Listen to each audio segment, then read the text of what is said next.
ചെറിയവരോട് കരുണ കാണിക്കാത്തവർ ഇതിൽപ്പെട്ടവനല്ല എന്ന് ഹബീബായ റസൂലുള്ളാഹി സ്വല്ലല്ലാഹു അലൈഹി വസല്ലമ തങ്ങൾ പറഞ്ഞിട്ടുണ്ട്. പക്ഷേ കാരുണ്യം എന്നുള്ളത് അവരെ തോന്നിവാസത്തിന് വിട്ടുകൊടുക്കുന്നതല്ല.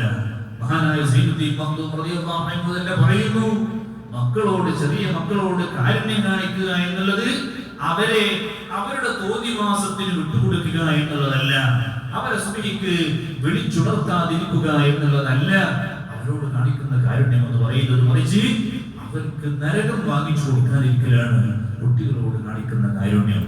അപ്പൊ സുബഹിയിലേക്ക്, പള്ളിയിലേക്ക് വരുമ്പോൾ നമ്മുടെ കുട്ടികളെ നമ്മൾ വിളിക്കണം.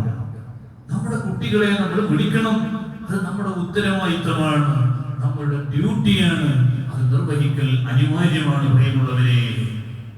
അല്ലെങ്കിൽ ആ 7 വയസ്സായിട്ട് നിസ്കാരം കൊണ്ട് കൽപ്പിക്കാതെ ആ കൽപ്പന നിർബന്ധമാണ്. ആ നിർബന്ധമായ കൽപ്പന സ്ഥിരമായിട്ട് ഉപേക്ഷിക്കൽ ഹറാമാണ്. ആ ഹറാം സ്ഥിരമായിട്ട് ചെയ്യുന്ന ആളുകൾ ഫാസിഖീങ്ങളാണ്. എന്താണ് ഫാസിഖീങ്ങളുടെ പ്രത്യേകത? ലാ തൻഅഖദു നിക്കാഹ ബിശഹാദതിഹിം. ആ നാട്ടിൽ ഏത് നിക്കാഹിന് സാക്ഷികളായിട്ട് ഇവരുണ്ടെങ്കിലും ആ സാക്ഷിയെ സ്വീകരിക്കപ്പെടുകയില്ല, ആ നിക്കാഹ് സ്വഹീഹാവില്ല. അതല്ലേ, ഫാസിഖിന് സാക്ഷിയാകാൻ പറ്റൂലല്ലോ, ഫാസിഖ് സാക്ഷിയാകാൻ പറ്റൂല. അപ്പോൾ പ്രിയമുള്ളവരെ, നമ്മുടെ മക്കളെ നന്നാക്കുക എന്നുള്ളത് നമ്മുടെ ഡ്യൂട്ടിയാണ്. നമ്മുടെ മക്കൾ ആഖിറത്തിൽ നമുക്ക് ഉപകാരപ്പെടണമെങ്കിൽ പരിശുദ്ധമായ ഇസ്ലാമിന്റെ തനതായ റൂട്ടിൽ അവരെ നമ്മൾ കൊണ്ടുവരേണ്ടതുണ്ട്. സ്വാലിഹീങ്ങളുടെ ചരിത്രം നമ്മൾ അവർക്ക് പകർന്നു കൊടുക്കേണ്ടതുണ്ട്. പള്ളിയിൽ പാഠത്തിന്റെ സദസ്സ് നടക്കുമ്പോൾ, ബദറിന്റെ സദസ്സ് നടക്കുമ്പോൾ, മറ്റ് മിഅ്റാജിന്റെ സദസ്സുകൾ നടത്തുമ്പോൾ അവരെ, മക്കളെ നമ്മൾ പള്ളിയിലേക്ക് കൊണ്ടുവരേണ്ടതുണ്ട്. കാർപ്പറ്റിൽ മൂത്രമൊഴിക്കുന്ന മക്കളെ സംബന്ധിച്ചല്ല പറഞ്ഞത്, ചെറിയ മക്കളെ സംബന്ധിച്ചല്ല പറഞ്ഞത്, വലിയ മക്കളെ തന്നെ നമ്മൾ പള്ളിയിലേക്ക് കൊണ്ടുവരണം. നമ്മുടെ പരിശുദ്ധമായ ഇസ്ലാമിക ശിആറുകളുമായി അടുപ്പിക്കണം. ആലിമീങ്ങളോടും മുതഅല്ലിമീങ്ങളോടും പരിശുദ്ധമായ ഇസ്ലാമിന്റെ ശിആറുകളോടുമുള്ള സ്നേഹം അവരിൽ നമ്മൾ വളർത്തണം. നമ്മൾ നന്നായി എന്നുള്ളത് കൊണ്ട് നമ്മൾ രക്ഷപ്പെടുമെന്ന് കരുതണ്ട. നമ്മിൽ വലിയ ഉത്തരവാദിത്വമുണ്ട്, നമ്മിൽ വലിയ ഉത്തരവാദിത്വമുണ്ട്.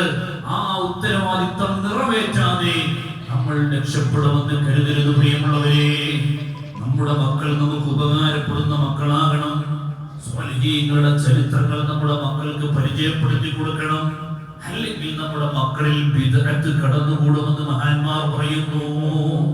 സ്വാലിഹീങ്ങളുടെ ചരിത്രം അവർക്ക് പകർന്നു കൊടുത്താൽ അവരിൽ ബിദ്അത്തില്ലാതെയാവും. മക്കൾ ബിദ്അത്തുകാരായാലുള്ള അവസ്ഥ പ്രിയമുള്ളവരെ, മരിച്ചു ചെന്നാൽ, മരണപ്പെട്ടാൽ നമുക്ക് ഒഴിച്ചിട്ട് പോരും, ഒരു കാര്യവും ഉണ്ടാവില്ല. ഒരു ദുആയില്ല, ഒരു പ്രാർത്ഥനയില്ല, ഒരു യാസീനില്ല, ഒരു ഫാത്തിഹയില്ല, ഒരു 7 14 ഒന്നുമില്ല.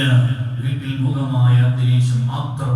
മയ്യിത്ത് കൊണ്ടുപോകുമ്പോൾ ദിക്റുകളില്ല, ദുആകളില്ല, ഖബറിൽ കിടത്തുമ്പോൾ പ്രാർത്ഥനകളില്ല. അങ്ങനത്തെ മയ്യിത്ത് കുടിച്ചിട്ട് പോരുന്ന ബിദ്അത്തുകാരായി നമ്മുടെ മക്കൾ മാറിയാൽ നാളെ നമ്മുടെ ഖബറിലേക്ക് എന്ത് ലഭിക്കും പ്രിയമുള്ളവരെ? നമ്മുടെ മക്കളെ സ്വാലിഹീങ്ങളായ മക്കളാക്കണം. ഹബീബായ റസൂലുള്ളാഹി സ്വല്ലല്ലാഹു അലൈഹി വസല്ലമ തങ്ങൾ ഖബറിലേക്ക് ഉപകാരപ്പെടുന്ന പ്രധാനപ്പെട്ട കാര്യം പറഞ്ഞത് വലദുൻ സ്വാലിഹുൻ യദ്ഉ ലഹു, അവർക്ക് വേണ്ടി പ്രാർത്ഥിക്കുന്ന മക്കൾ എന്നാണ് ഹബീബായ റസൂലുള്ളാഹി സ്വല്ലല്ലാഹു അലൈഹി വസല്ലമ തങ്ങൾ പറഞ്ഞത്. ആ പ്രാർത്ഥന വാപ്പാക്കി എത്തും എന്നുള്ളത് കൊണ്ടല്ലേ ഹബീബായ റസൂലുള്ളാഹി സ്വല്ലല്ലാഹു അലൈഹി വസല്ലമ തങ്ങൾ പറഞ്ഞത്.